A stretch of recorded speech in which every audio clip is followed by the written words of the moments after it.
श्रीवास्तव आप सभी का खान ग्लोबल में स्वागत करता हूं। उम्मीद करता हूं सारे बच्चे मस्त होंगे, बढ़िया पढ़ाई चल रही होगी, जानदार शानदार लाजवाब। एक बार सारे बच्चे कमेंट करके बताएंगे सभी को ऑडियो वीडियो सब कुछ क्लियर है, फटाफट जल्दी से बताएंगे। चलिए क्लास को स्टार्ट करते हैं। आज हम लोग जानेंगे पीजीटी के सिलेबस के बारे में। अब पीजीटी का सिलेबस देखोगे हर एक स्टेट का थोड़ा थोड़ा सा कुछ ना कुछ परिवर्तन होता है, लेकिन हिस्ट्री के केस में 95% सिलेबस लगभग सेम माना जाता है। ठीक है, अगर वर्ल्ड हिस्ट्री को ऐड ना किया जाए तो इंडियन हिस्ट्री कहीं कहीं का टॉपिक हो जाते हैं। लगभग ऑलमोस्ट जितने भी सिलेबस होते हैं लगभग सभी में हिस्ट्री के क्या क्या टॉपिक होते हैं, कौन कौन से टॉपिक होते हैं, तो उस बात पर हम लोग चर्चा करने वाले हैं। अब सभी लोग शिक्षक बनने वाले हैं तो अच्छे से मन लगाकर मेहनत करना बेहद जरूरी है। चलिए स्टार्ट करते हैं। मेहनत से ही एक बात याद आ गई कि सफलता की चाबी कड़ी मेहनत और दृढ़ संकल्प से है। बिना मेहनत बिना दृढ़ संकल्प के कभी भी सफलता किसी भी इंसान को नहीं मिलती है, चाहे वो कोई छोटा काम हो या फिर बड़ा काम हो। बिना आपके कड़ी मेहनत और एक संकल्प आपका फिक्स होना चाहिए कि मुझे यह काम करना ही करना है, तो सफलता आपको जरूर मिलेगी। चलिए सिलेबस की बात कर लेते हैं। तो ऑलमोस्ट कॉमन सिलेबस जहां पे रहता है उसके हिसाब से हम लोग बात करते हैं। देखिएगा जो सिलेबस है नाम शब्द खाली चेंज हो जाते हैं कई जैसे आपको यहाँ पे बात कर लेते हैं, स्टार्ट करते हैं सिलेबस का एक एक करके सारा जानना। सबसे पहला सिलेबस होता है, सिलेबस की बात कर लेते हैं तो पूरा ऐतिहासिक मतलब प्राचीन इतिहास की बात कर लेते हैं। जैसा कि हिस्ट्री को हम लोग डिवाइड करते हैं 3 भाग में, एंशिएंट, मिडाइवल और क्या होता है मॉडर्न होता है, प्राचीन, मध्यकालीन और आधुनिक भारत होता है। फिर उसमें भी कई सारे छोटे छोटे पार्ट होते हैं, डिवीजन होता है।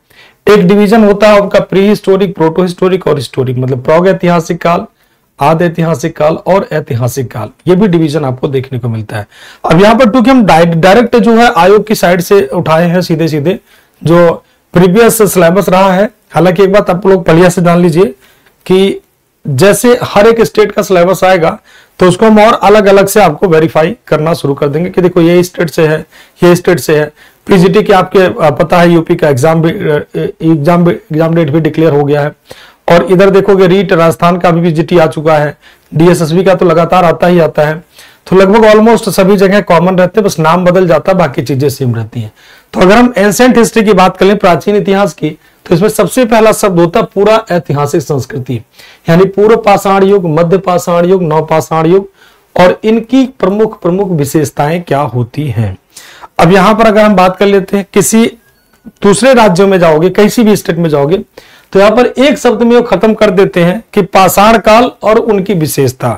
अब इसको इलाबोरेट भी कर सकते हैं, पूर्व पाषाण काल, मध्य पाषाण काल, नव पाषाण काल, मतलब कुल मिलाकर के स्टोन एज की बात कर रहे हैं, पाषाण काल की बात कर रहे हैं, उनकी सभ्यता, उनके संस्कृति, और साथ में ताम्र पाषाण वाली भी बातें इसके साथ अपने आप नेचुरल रूप से ऐड हो जाती है। इसका मतलब ये नहीं कि पूर्व मध्य और नव पाषाण युग ताम्र पाषाण नहीं पढ़ना, उसे भी पढ़ना है भाई, वो भी जरूरी है। ठीक है, इसके बाद में आ जाता है दूसरा टॉपिक सिंधु घाटी सभ्यता। सिंधु घाटी सभ्यता हमेशा के लिए क्यों महत्वपूर्ण है, क्या इसके रीजन है, क्या इसके कारण है, ये सब क्लास में हम लोग प्रॉपर वे में डिस्कस करेंगे कि क्या रीजंस होते हैं जब आपके क्लासेस चलेंगी। सिंधु घाटी सभ्यता का नगर नियोजन, इनकी धार्मिक जीवन, इनकी सामाजिक जीवन। अब यहां पर देखिएगा नगर नियोजन, धार्मिक जीवन, सामाजिक जीवन, तो ये तो पढ़ना ही पढ़ना है। साथ में सिंधु घाटी सभ्यता के कौन से प्लेस हैं, जैसे हड़प्पा है, मोहनजोदारो है, और उसके बाद में बात कर लेते हैं धौलावीरा है, कालीबंगा है, राखीगढ़ी है, गनेरी वाला है, तमाम सारे प्लेसेस है, उनके बारे में पूरा डिटेल जानेंगे कि सिंधु घाटी सभ्यता जो कि इतनी बेहतरीन सभ्यता थी, इसका डिक्लाइन कैसे हुआ, सबसे पहले इसका ओरिजिन कैसे हुआ, डेवलप कैसे हुआ, कौन कौन से क्षेत्र में था, कितना एरिया को कवर करता है, कौन कौन सा प्लेस इसके महत्वपूर्ण है, कैसे कैसी फीचर्स थी इसकी, और ये सभ्यता जो बनी थी इसका डिक्लाइन कैसे हुआ, पतन कैसे हुआ, क्या पतन हुआ या बचा रहा, इस बात में हम लोग चर्चा करेंगे। दूसरी सभ्यता आपकी सिंधु घाटी। सिंधु घाटी सभ्यता का आज से क्या रिलेवेंट है, तो उस बात पे भी हम लोग चर्चा करेंगे। उसके बाद अगला टॉपिक आता है वैदिक काल। वैदिक काल में 2 काल होता है, पूर्व वैदिक काल, दूसरा होता है उत्तर वैदिक काल। पूर्व वैदिक काल में आपका ऋग्वेद आता है। उत्तर वैदिक काल की बात कर लेते हैं तो बहुत सारी चीजें आपको देखने को मिल जाती हैं। जैसे वेदों में और 4 वेद हमारे पास होते हैं, ऋग्वेद, यजुर्वेद, सामवेद, अथर्ववेद। सभी वेदों में क्या क्या फीचर है, ऋग्वेद में कितने श्लोक पाए जाते हैं, कितने मंडल पाए जाते हैं, क्या क्या होता है। उसी तरीके से सामवेद में कितने मंत्र पाए जाते हैं, कितने श्लोक पाए जाते हैं, कितने पार्ट में बटा है। अथर्ववेद भी सेम चीजें देखेंगे। यजुर्वेद किससे देखेंगे कि यज्ञ से संबंधित कौन सा वेद है। 10 राजाओं का युद्ध कौन से मंडल में पाया जाता है। 10 राजाओं का युद्ध कौन से सूक्त में पाया जाता है। 4 वर्णों का चर्चा कौन से सूक्त में है। सबसे पहले विवाह के संस्कार की बात कौन से वेद में है। वेद के कौन से मंडल में है, कौन से सूक्त में है। ये सारी बातें, चूंकि आपका लेवल बहुत अच्छा रहता है तो इसीलिए आपको कोई भी चीज लो लेवल का नहीं पढ़ना। पीजीटी का सिलेबस बहुत अप होता है, तो इसलिए कहते हैं ना छोटी छोटी चीजें। भाई आप टीचर बनने जा रहे हो तो आपको सारी चीजें तो पता होनी चाहिए ना। नहीं पता होगा तो कैसे बच्चों को पढ़ाओगे। मान लीजिए कोई बच्चा आपसे सवाल कर दिया और वो चीज आपको पता ही नहीं है तो मामला खराब हो जाएगा। इसलिए आपको सारी चीजें बेहतरीन तरीके से नॉलेज आपको होना चाहिए। इनकी धार्मिक दशा कैसी थी, इनकी आर्थिक दशा क्या थी, कि वैदिक काल में अर्थव्यवस्था कैसी थी, ऋग वैदिक काल में अर्थव्यवस्था कैसी थी, उत्तर वैदिक काल में सामाजिक जीवन क्या था, वर्ण क्या थे, दासों की स्थिति क्या थी, महिलाओं की स्थिति क्या थी, सती प्रथा था कि नहीं था, बाल विवाह था कि नहीं था, नियोग की प्रथा थी कि नहीं थी, तमाम सारी चीजों पे चर्चा करेंगे।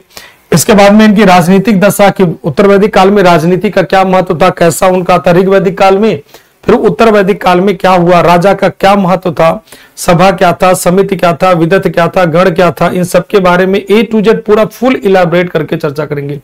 प्रजापति की 2 पुत्रियां किसे कही गई, पूरा डिटेल में जानेंगे ऋग वैदिक काल में, वैदिक काल में, ऋग वैदिक काल और उत्तर वैदिक काल।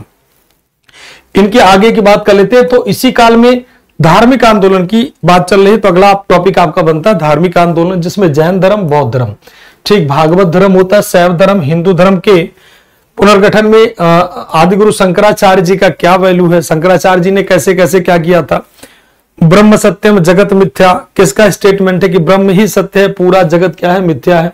जैन धर्म, बौद्ध धर्म का उदय क्यों हुआ, जैन धर्म के पहले तीर्थंकर कौन थे, उनके बारे में कहां कहां उल्लेख मिलता है हमें। जैन धर्म के 24वें तीर्थंकर, 23वें तीर्थंकर और बाकी तीर्थंकर कौन कौन से हैं, सुब्रत मुनि कौन है, नेमिनाथ कौन है, शांतिनाथ कौन है, मल्लीनाथ कौन है, इन सब के बारे में जानेंगे।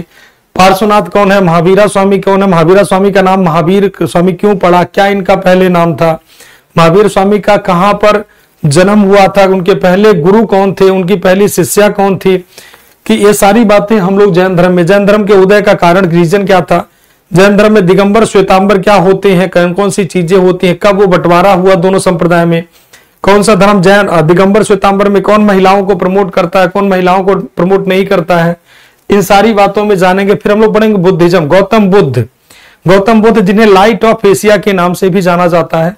गौतम बुद्ध, उनका इनिशियल लाइफ कैसा था, कैसे उनकी लाइफ बदलती है, क्या क्या करते हैं गौतम बुद्ध महोदय, कहां पर जन्म हुआ था, इनकी माता कौन थी, पहले गुरु कौन थे, इनके उपदेश कौन थे, इनके उपदेश की आज के समय क्या प्रासंगिकता है, कि गौतम बुद्ध ने जो भी उपदेश दिया है क्या वह आज के समय में प्रासंगिक है कि नहीं है, उनके द्वारा दिए गए उपदेश आज महत्वपूर्ण है कि नहीं है, उसको भी कंपेयर करके हम लोग चलेंगे।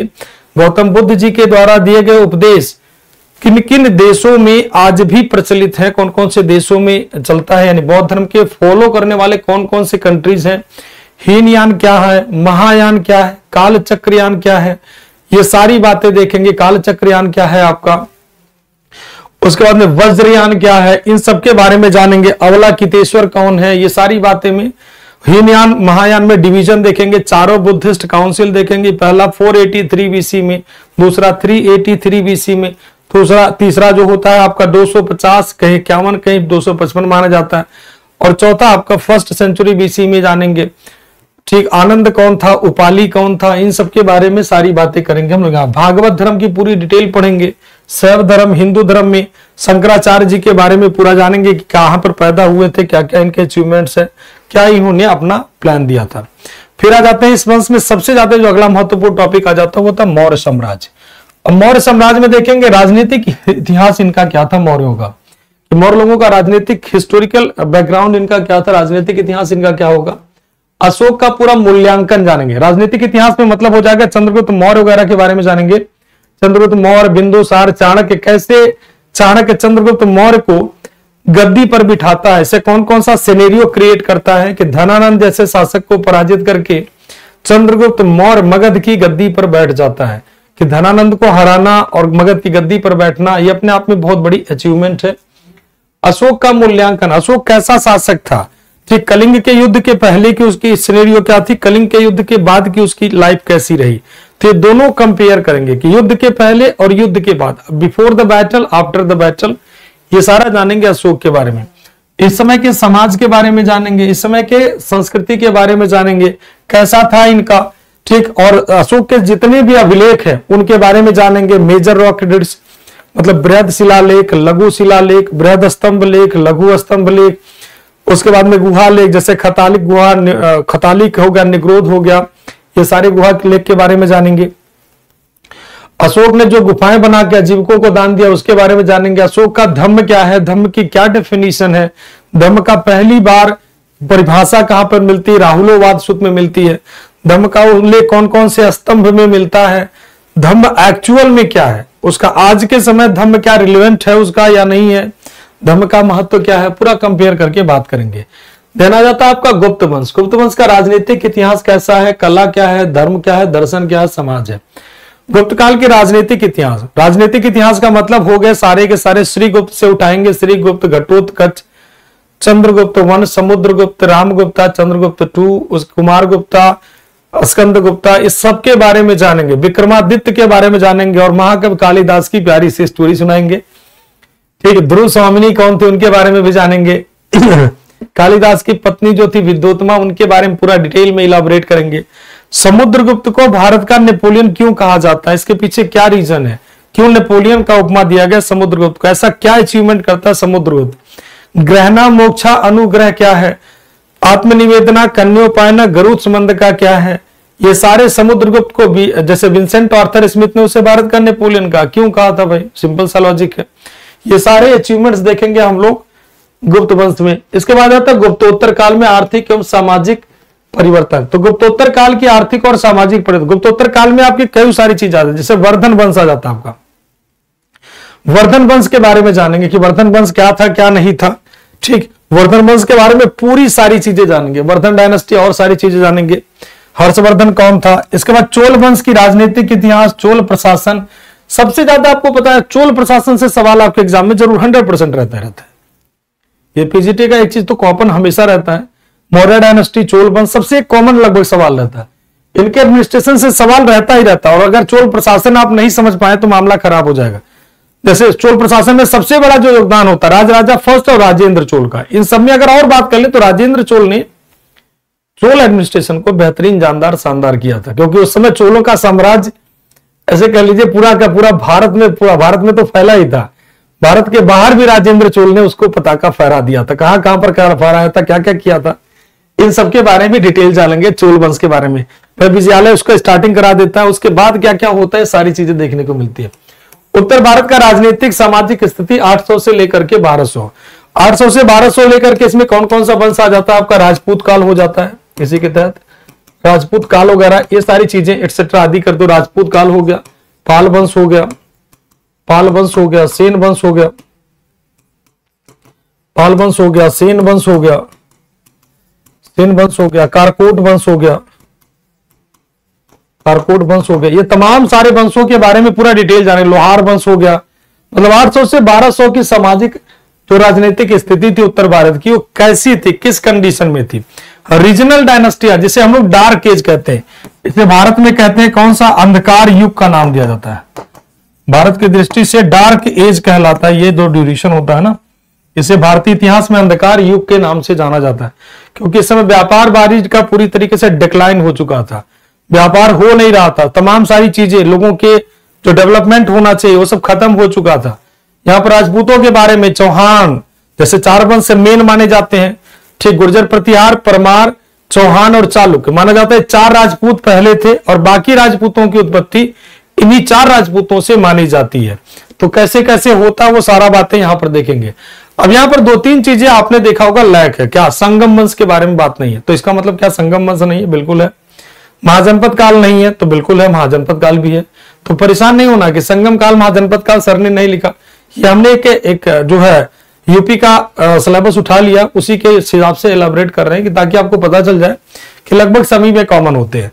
अब इसमें कहीं में उठा दिया सीधे चोल वंश डाल दिया, किसी में गुप्त वंश डाल दिया, मौर्य वंश, आगे इलाबोरेट नहीं किया, तो मतलब आपकी हिस्ट्री बदलती नहीं। मैं वही दिखाना चाह रहा हूं आपको कि 99% पीजीटी के सिलेबस लगभग सेम ही रहते हैं, ठीक है, लगभग अप्रॉक्स सेम ही रहते हैं।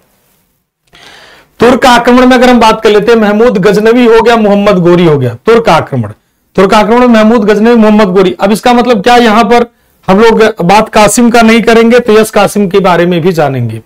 फिर दिल्ली सल्तनत, महमूद गजनवी ने 17 बार अटैक भारत पर किया। इस बात की चर्चा कौन करता है कि महमूद गजनवी ने 17 बार अटैक किया। उसका 16वां जो आक्रमण था सोमनाथ मंदिर को लूटना था। सोमनाथ मंदिर के क्या क्या फीचर्स थे उसके बारे में जानेंगे। फिर लूटने के बाद उस मंदिर का फिर से किसने बनवाया था, उस मंदिर का पुनर्निर्माण करवाया था, ठीक है। और महमूद गजनवी के आक्रमण के बाद भारत में क्या क्या परिवर्तन हुए, ठीक है। महमूद गजनवी के साथ भारत कौन से विद्वान आए थे, यानी बहुत सारी बातें यहां पर आपको निकल करके आएंगे। उसके दरबार के विद्वान, पूर्व का होमर किसे कहते हैं, जो महमूद गजनवी के दरबार में हुआ करते थे, पूर्व का होमर किसे कहते हैं, ये पूरा पोस्टमार्टम करेंगे गजनवी का।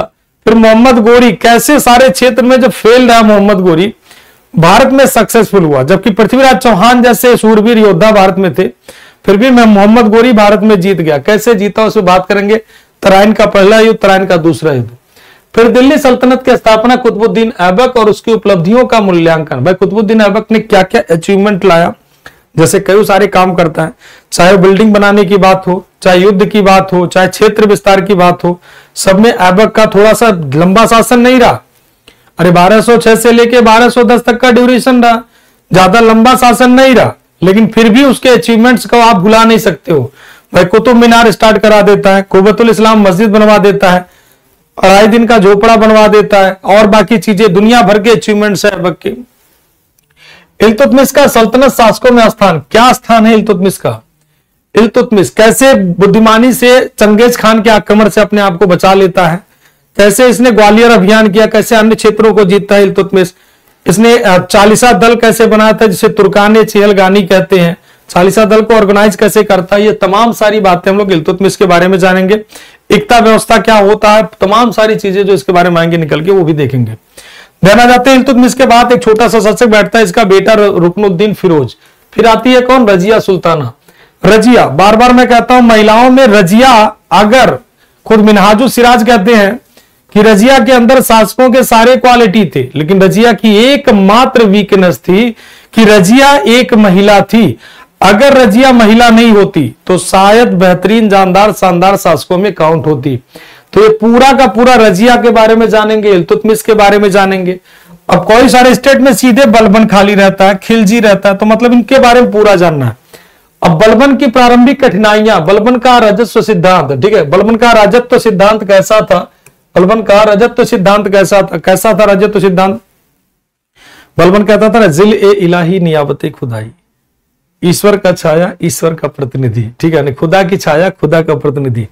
Balban iron and blood policy, तुर्काने छेलगानी को एंड करना, दीवाने अर्ज विभाग की बनाना, दीवाने बरीद की स्थापना करना, गुप्तचर व्यवस्था की। किस तरीके से बलबन कहता, न खुद हंसता न किसी को हंसने देता। बड़ा खतरनाक पर्सन था बलबन, जब दरबार में चलता ना पूरी दरबार मौन हो जाती। बड़ा मजा आएगा बलबन को जब आप पढ़ते हो ना, लिटरली बता रहे, इतना दिल खुश हो जाता है बलबन के बारे में जान के। खिलजियों की क्रांति क्या होती है, खिलजी क्रांति क्या है, महत्व क्या है। अलाउद्दीन खिलजी का साम्राज्य विस्तार, मूल्य नियंत्रण, भू व्यवस्था, दक्षिण नीति। अलाउद्दीन खिलजी ने कैसे दक्षिण भारत पर कंट्रोल किया, डायरेक्ट की इनडायरेक्ट, ठीक। और अलाउद्दीन खिलजी के दक्षिण भारत अभियान का पूरा डिटेल हमें कहां कहां पर मिलता है, कौन कौन सी बुक में मिलता है। अलाउद्दीन ने कैसे नॉर्थ इंडिया पर अपने साम्राज्य का विस्तार किया था, चाहे वो आपका गुजरात की बात कर लेते हैं, गुजरात से स्टार्ट कर देते हैं, battle of Gujarat 1298, battle of Ranthambore 1301, और उसके बाद में चित्तौड़ का युद्ध 1303। मतलब सारे जितने भी अभियान करेगा, जालौर, सिवाना, तमाम सारे अभियान कराएंगे। इसका मूल्य नियंत्रण पॉलिसी क्या था कि कैसे कम पैसे में, कम पैसे वाले व्यक्ति को भी आराम से उसके समय में, अलाउद्दीन खिलजी के समय अपना जीवन यापन करना बड़ा आसान हो गया था। तो उसी को कहते हैं मूल बाजार नियंत्रण व्यवस्था। कौन बाजार नियंत्रण व्यवस्था का प्रमुख था, कौन सी विभाग थी, कौन सा डिपार्टमेंट था, सारी बातें चर्चा करेंगे हम लोग। इसके बाद आया था तुगलक वंश, गयासुद्दीन तुगलक, इसके जीवन चरित्र, उपलब्धियां, ये दोनों देखेंगे कि गयासुद्दीन तुगलक का कैसा जीवन था, ठीक। उसने तुगलकाबाद का किला बनवाता है, और निजामुद्दीन औलिया से इसका रिलेशन कैसा था, इसकी उपलब्धियां। फिर मोहम्मद बिन तुगलक, सबसे महत्वपूर्ण शासकों में से एक आता मोहम्मद बिन तुगलक, जिससे पीजीटी में सवाल बनने ही बनने हैं। क्यों? क्योंकि भाई बड़ा ही विवादित व्यक्ति था। ठीक, इसे इतिहासकारों ने इसे कई सारे नाम दिए, इसकी विभिन्न योजनाएं और मोहम्मद बिन तुगलक की समीक्षात्मक मूल्यांकन। क्या वास्तव में जो दिल्ली सल्तनत का सबसे ज्यादा पढ़ा लिखा एजुकेटेड पर्सन था मोहम्मद बिन तुगलक, उसे रक्त पिपासु कहना, उसे पागल सुल्तान कहना ऐतिहासिक दृष्टि से कितना महत्वपूर्ण है? क्या उसकी योजनाएं वास्तव में इसी तरह से थी जैसे लोग उसे कहते हैं, जैसे एल्फिंस्टन कहते हैं और तमाम सारे लोगों का स्टेटमेंट आता है कि जैसे इसी के समय कई लोग आते भी हैं, जैसे आपको इब्न बतूता वगैरह, तो इसके बारे में जो स्टेटमेंट लोगों के आते हैं कि इसके अंदर पागलपन के अंश विद्यमान थे। सुल्तान मतलब 5 प्रोजेक्ट चलाता, मेजर कैसे कैसे चलाता है, क्यों फेल होता है, क्या रीजन थे, क्या कारण थे, वो सारी बातें। इसका मूल्यांकन प्रॉपर समीक्षात्मक मूल्यांकन का मतलब होता है पूरा डिटेल में जानना, समीक्षा करना कि वास्तव में कैसा था। और ये इंडिपेंडेंट होकर के किसी एक किताब को पढ़ करके आप अपनी सोच नहीं बनाएंगे। जैसे क्या होता है, एक किताब पढ़ लिया आपने, उस किताब में मोहम्मद बिन तुगलक की खूब बुराई कर दी गई तो आप उसके हिसाब से मोहम्मद बिन तुगलक को बुरा मान लेते हो। एक किताब आपने पढ़ ली जिसमें मोहम्मद बिन तुगलक की खूब तारीफ कर दी गई तो आप उसे कहते मोहम्मद बिन तुगलक बहुत बढ़िया था। तो ऐसे नहीं, पूरा डिटेल में इंडिपेंडेंट होकर के इसका आपको उल्लेख करना है। फिरोज शाह तुगलक के बारे में जानेंगे, कैसे फिरोजाबाद सिटी, फिरोजपुर, फिरोज शाह कोटला, हिसार, मतलब बहुत सारा शहर बनवाता है फिरोज शाह तुगलक के द्वारा। ठीक है, जैसे फिरोजपुर बनवा देता है, फतेहाबाद बनवा देता है, जौनपुर शहर बनवाता है। क्यों बनवाता है? क्या मोहम्मद बिन तुगलक द्वारा क्रिएट किया गया सारा प्रॉब्लम फिरोज शाह तुगलक संभाल पाता है कि नहीं पाता है? उसके समय कितने गुलाम होते हैं फिरोज शाह तुगलक के समय, क्या क्या अचीवमेंट है, कौन कौन से सिक्के जारी करता है, सारा बात। तैमूर लंग का आक्रमण बाद के समय में जब आता है, फिरोज शाह तुगलक के बाद जो बाकी जो है तुगलक वंश के शासक होंगे, और तैमूर का आक्रमण और आक्रमण का प्रभाव क्या बनता है। ठीक है, इसके बाद में आ जाता है आपका सैयद, छोटी सी साउथ इंडिया की डायनेस्टी, कंटेम्प्रेरी बहमनी बन रहा था, विजयनगर बन रहा था इसी समय में, क्योंकि तुगलक वंश की इधर स्टार्टिंग हुई थी। साउथ इंडिया में बहमनी साम्राज्य और विजयनगर साम्राज्य, हरिहर बुक्का ने विजयनगर साम्राज्य बना दिया था और बहमनी साम्राज्य की स्थापना हसन गंगू ने कर दिया था। किसके? तो मोहम्मद बिन तुगलक के समय ही ये दोनों वंश बने थे। ठीक है, उसी समय में दोनों वंशों का उदय हुआ था। कौन था हसन गंगू, क्या अचीवमेंट था, इसको जानेंगे हम लोग। बहमनी साम्राज्य, विजयनगर साम्राज्य में कृष्णदेवराय, अष्टदिग्गज कौन थे? तेनाली रामा रामाकृष्णा कौन थे, उनका गांव कौन था? तेनाली रामा रामाकृष्णा के किताब कौन है? अष्टदिग्गजों में 8 कौन कौन से थे? उन 8 अष्टदिग्गजों की कौन कौन सी किताबें हैं, ये सारा डिटेल में पढ़ेंगे बच्चा। फिर सैयद वंश, खिजरा खां, मुबारक शाह, मोहम्मद शाह, अलाउद्दीन आलम शाह, 4 लोग होते हैं सैयद वंश के शासकों में। इन चारों के क्या क्या अचीवमेंट थे? सैयद अपने आप को कहते थे, पैगंबर साहब के वंशज मानते थे अपने आप को सैयद लोग। फिर लोदी जो कि अफगानी माने जाते हैं, इसमें सिकंदर लोदी, इसमें बात करेंगे तो सबसे पहले होता है कौन? बहलोल लोदी, बहलोल लोदी, सिकंदर लोदी, सिकंदर लोदी, और कौन होता है? इब्राहिम लोदी, इब्राहिम लोदी। ठीक है, इनके बारे में सारा का सारा बातें जानेंगे, कैसे कैसे हुआ। लोदी वंश का अंतिम जो शासक था इब्राहिम लोदी। इब्राहिम लोदी और बाबर के बीच पानीपत का युद्ध, हालांकि उसके पहले राणा सांगा भी आएंगे, राणा सांगा और इब्राहिम लोदी के बीच खतौली का युद्ध, बांडी का युद्ध, ये सब देखेंगे। फिर इब्राहिम लोदी और बाबर के बीच कौन सा बैटल होता है? पानीपत का प्रथम युद्ध 21 अप्रैल 1526 में। कैसे बाबर इस युद्ध को जीतता है, कि इब्राहिम लोदी इस युद्ध को कैसे हारता है, ये सारा बात जानेंगे। मुगल वंश में बाबर, हुमायूं, अकबर, जहांगीर, शाहजहां, औरंगजेब की राजनीतिक, सामाजिक, आर्थिक और सांस्कृतिक स्थिति। बाबर ने कैसे कैसे युद्ध लड़ा, सारे अचीवमेंट इनके देखेंगे कि 4 बड़े बड़े अभियान कौन कौन से होते हैं, चारों बैटल बाबर के देखेंगे। जो मेन मतलब बाबर तो पूरा पढ़ेंगे ही पढ़ेंगे, जो 4 बैटल उससे फोकस तो 100% रहेगा। बाबर का इनिशियल बैटल कौन सा था? सरेपुल का युद्ध कौन था? सैबानी खान कौन था? बाबर 100 दिनों तक फरगना पे जो बाकी जो कब्जा रखता है, जैसे बाबर 1483 को अंदीजान फरगना उज्बेकिस्तान में पैदा हुआ था। बाबर की मदर का नाम था कुतुब निगार खानूम, बाबर के फादर का नाम था उमर शेख मिर्जा। बाबर की जो नानी थी उसे कहानियां सुनाया करती थी। मतलब पूरा डिटेल जानेंगे बाबर के बारे में। फिर बाबर की मृत्यु कैसे हुई, क्या रीजन था, और बाबर ने कौन कौन से मॉन्यूमेंट्स बनाए। बाबर ने जो है एक तरीके से कई सारे, जैसे चारबाग शैली की बात कर लेते, वो भी डिटेल में जानेंगे मुगल काल में। फिर हुमायूं के बाद जानेंगे, हुमायूं कौन कौन सा युद्ध लड़ता है, कालिंजर का, चौसा का, दोहरिया का, और उसके बाद में आपका हो जाता है कालिंजर का, सरहिंद का। ये सारा का सारा युद्ध हुमायूं का देखेंगे कि हुमायूं कैसे जीवन भर लड़खड़ाया और लड़खड़ाते लड़खड़ाते इस दुनिया से चला गया। ठीक है, तो हुमायूं के सारे अचीवमेंट सभी बातों पर हम लोग क्या करने वाले हैं बच्चा, डिस्कस करने वाले हैं। ठीक है, हुमायूं के बारे में, कैसे शेर शाह सूरी, हुमायूं जैसे मुगलिया सल्तनत जैसा पावरफुल साम्राज्य को शेर शाह सूरी जो कि सासाराम का छोटा सा, मतलब ऐसे छोटा सा के लिए बहुत बड़ा नहीं कर सकते, मुगलिया सल्तनत के बारे में शेर शाह सूरी मतलब कहीं ना कहीं थोड़ा मैच नहीं करता है, लेकिन फिर शेर शाह सूरी जिसे चालाक लोमड़ी कहते हैं, कैसे हुमायूं को पराजित करता है। फिर देखेंगे अकबर, जहांगीर, अकबर के बारे में, अकबर के दरबार के नौरत्न जैसे फैजी, अबुल फजल, अब्दुल रहीम खानी खाना, बीरबल, भगवान दास, मान सिंह, मुल्ला दो प्याजा, तानसेन, टोडरमल। ठीक, और इसमें जैसे भगवान दास की बात करें तो भगवान दास के जगह 2-3 लोग नाम आ जाते हैं, बदलता रहता है, जैसे हमीम मुकाम हुमाम हो गए। ठीक, मुल्ला दो प्याजा तो आपके पहले से हैं। अकबर ने के दरबार के नौरत्न आपके हो गए। अकबर के बैटल देखेंगे, स्टार्ट करेंगे बैटल ऑफ मालवा से शुरू करेंगे। अब सबसे पहले सेकंड बैटल ऑफ पानीपत देखेंगे, कैसे हेमू की समस्या का निजात कैसे बैरम खान दिखाता है, बैरम खान का प्रभाव अकबर के शासन पे कैसे था, कैसे बैरम खान का पतन हुआ, कैसे महामंगा का पतन हुआ, अकबर द्वारा कराए गए सामाजिक धार्मिक कार्य क्या थे, जैसे दीन इलाही, इबादत खाना, ये सारी बात कर लेते हैं। और इधर आ जाएंगे आपको दास प्रथा को समाप्त करना, जजिया कर को समाप्त करना, ठीक, और तीर्थ यात्रा कर को समाप्त करना, ये सारी की सारी बातें, जानवर की हत्या पे रोक लगाना, बाल विवाह पे रोक लगाना, ये तमाम सारे अकबर के जो अचीवमेंट्स थे वो सारी बातें जानेंगे। अकबर की जो बेगम साहिबा लोग हैं उनकी भी लिस्ट बनाएंगे, कैसे भारमल से उनका विवाह होता, महाराणा प्रताप और अकबर के बीच का क्या क्या सिचुएशन था, कौन सी कंडीशन थी, तो तमाम सारे बात करेंगे। ये इनकी राजनीतिक स्थिति की बात होती है। जहांगीर, अब जहांगीर पढ़ोगे तो जहांगीर की प्रेमिका के बारे में तो जानना ही जरूरी है। सलीम अगर है तो सलीम की प्रेमिका ना रख ले, उसकी भी स्टोरी सुना देंगे, टेंशन नहीं लेना है। ठीक है, परेशान नहीं होना कि नहीं, हिस्ट्री बिल्कुल मस्त वाली क्लास रहती है। जहांगीर की बात कर लेते हैं। जहांगीर के बचपन का नाम था सलीम। जहांगीर के कौन कौन सी बेगम साहिबा लोग थे, जहांगीर के समय चित्रकारी का स्वर्ण काल कहते हैं। चित्रकला में जहांगीर का कौन कौन सा अचीवमेंट्स था और वह चित्रकला कौन कौन से देश से प्रभावित थी, कौन कौन सी कला से जहांगीर की चित्रकला प्रभावित थी। जहांगीर के दरबार के चित्रकार जैसे तमाम सारे लोग हैं, मंसूर, बिशनदास, मंसूर आलम, अबुल हसन, ठीक है, और बात कर ले गोवर्धन हो गया, मनोहर हो गया, ये सबके बारे में। मंसूर आलम कौन था, क्या था, उसे उपाधि क्या दी गई थी, अबुल हसन कौन था, क्या उपाधि थी, क्या अचीवमेंट्स थे।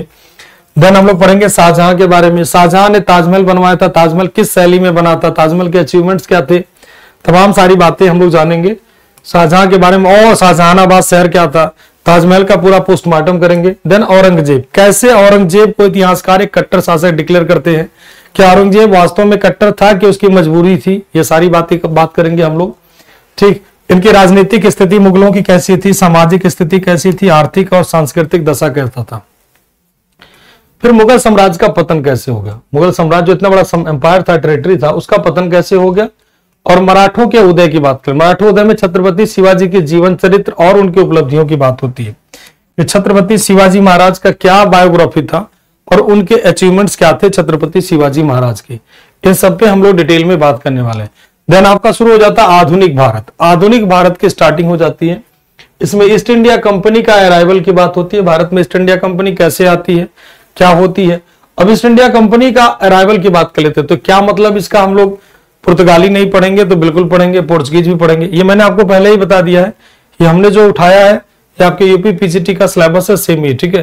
तो उसी के आधार पर मैं आपको पूरा डिटेल समझाने वाला हूं, क्योंकि 99% सिलेबस लगभग सेम ही होता है। भारत में ईस्ट इंडिया कंपनी का आगमन मतलब क्या, यहां पर यूरोपीय आगमन पूरा पढ़ेंगे, यूरोपीय आगमन पूरा पढ़ेंगे। ठीक, यूरोपीय आगमन में ऐसा नहीं कि बाकी लोगों का नहीं पढ़ेंगे, भाई पुर्तगाली तो पढ़ेंगे ही पढ़ेंगे, पुर्तगाली पढ़ेंगे, डच पढ़ेंगे, ठीक है, डच पढ़ेंगे, पुर्तगाली हो गया, डच हो गया, डेनिश हो गया, डेनिश हो गया, और बात कर लेते हैं पुर्तगाली, डच, डेनिश, स्वीडिश, ये तमाम सारे पढ़ेंगे, फ्रांसीसी पढ़ेंगे। ठीक, इन सबके बारे में डिटेल जानेंगे। और फिर जानेंगे ईस्ट इंडिया कंपनी के बारे में कि ईस्ट इंडिया कंपनी कौन थी, क्या नहीं थी, ईस्ट इंडिया कंपनी का कैप्टन हॉकिंस क्या था, क्या उसके अचीवमेंट्स थे, क्या क्या बातें थी, सारी बातें। मतलब एक इन्होंने इंडिकेट कर दिया कि भारत में ईस्ट इंडिया कंपनी का आगमन। तो आगमन से पहले कौन कौन सी कंपनी आई थी, वास्को डिगामा कब आया था, वास्को डिगामा कितने मील की यात्रा करके भारत में आया था, केप ऑफ गुड होप पर बार्थोलोम्यू डियाज का पहुंचा था, और भारत आने से पहले जो वास्को डी गामा कौन कौन से प्लेस पे स्टे करता है, रुकता है, और यहां पहुंचता तो उसका वेलकम कौन करता है। मतलब देखो आप सिंपल सा लॉजिक समझिए, आप लोग पीजीटी की तैयारी कर रहे हैं तो जितना पोस्टमार्टम कर सकते हैं उतना करिए, क्योंकि आप लोग ऑलरेडी हिस्ट्री में मास्टर की डिग्री आपके पास है, तो आप लोग कहीं ना कहीं सिंपल सा लॉजिक है उसका पूरा का पूरा पोस्टमार्टम करना पड़ेगा। नहीं करोगे तो फिर दिक्कत आ जाएगी, क्योंकि कुछ क्वेश्चन अगर मेरिट भी आपको पता है कितना एक एक नंबर पॉइंट नंबर से बच्चों का रुकता है। ऐसा नहीं कि अभी कहोगे डरा रहे हो, डराना नहीं, हकीकत यही है, ठीक है, कि अंडर 10 नंबर का जो गैप होता है ना, इसमें कम से कम कई हजारों बच्चे रहते हैं, हजारों क्या लाखों कह सकते हो, 10 नंबर के गैप के अंदर में। मतलब बच्चों का 10 नंबर 1 नंबर 2 नंबर पॉइंट में बच्चों का रिजल्ट फाइनल रुकता है। तो मैं नहीं चाह रहा हूं कि कुछ भी रुके, तो रुकेगा नहीं, आप लोगों का टेंशन मुक्त रहे। भारत में ब्रिटिश शासन के राजनीतिक आर्थिक प्रभाव कैसे थे, क्या थे क्या नहीं थे। 1857 के विद्रोह की बातें कर लेते हैं, इनका कारण स्वरूप क्या था, कैसे कैसे विस्तार इसका हुआ था, कौन कौन से क्षेत्र में। 1857 के इतिहासकारों का लेखन क्या था, शुरुआत कहां से हुई, पुरानी राइफल कौन सी थी, नई राइफल क्या क्या थी, तमाम सारी बातें। 19वीं शताब्दी में पुनर्जागरण और सामाजिक आर्थिक आंदोलन, स्वामी दयानंद सरस्वती, राजा राम मोहन राय, अरविंदो घोष, एनी बेसेंट, रविन्द्रनाथ टैगोर। अब इसमें और भी कई सारे नाम हम लोग ऐड करेंगे, और भी कई सारे नाम इसमें हम ऐड करेंगे, जैसे क्या हो गए, रविन्द्रनाथ टैगोर हो गए, एनी बेसेंट हो गई, जैसे स्वामी विवेकानंद जी के बारे में जानेंगे। मतलब पूरा सोशल रिफॉर्म पूरा पढ़ेंगे, कुल मिलाकर के समझ लीजिए सोशल रिफॉर्म में पूरा पढ़ेंगे, ठीक है। ईश्वर चंद्र विद्यासागर, ज्योतिबा फूले जी, ठीक, सभी के बारे में पूरा डिटेल जानेंगे यहाँ पर। राष्ट्रीय आंदोलन स्वतंत्रता संग्राम में महात्मा गांधी का क्या योगदान था, मतलब गांधी जी के आंदोलन कैसे कैसे रहे, क्या क्या बातें रहे, क्या क्या चीजें रहे। स्वतंत्रता की प्राप्ति हमें कैसे हुई क्या नहीं हुई, ठीक है, ये सारी बात इसमें सारी चीजें आपकी यहीं पर अटैच हो जाती हैं।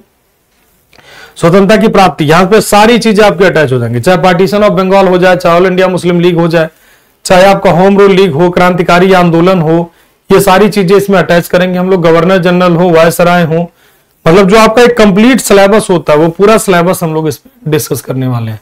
ये नहीं कि आपका इसमें अगर हम नहीं डिस्कस किए हैं कोई चीज कोई टॉपिक।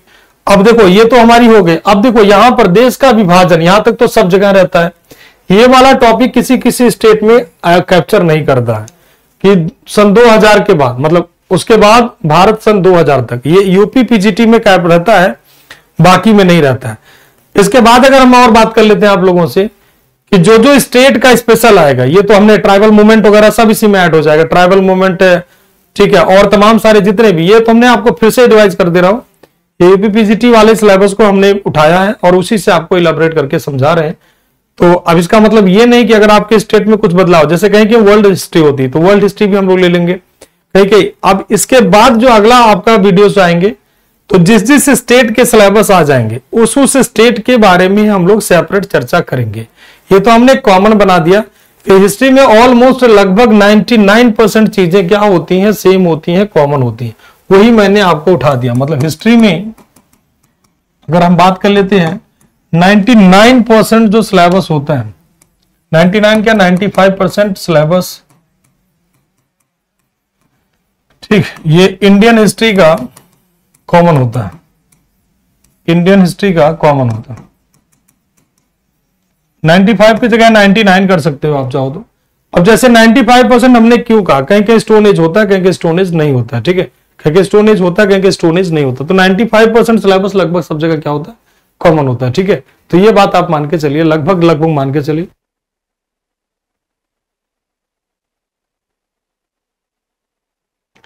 तो 95% सिलेबस इंडियन हिस्ट्री का लगभग कॉमन होता है, सब जगह लगभग क्या होता है, कॉमन होता है, ठीक है।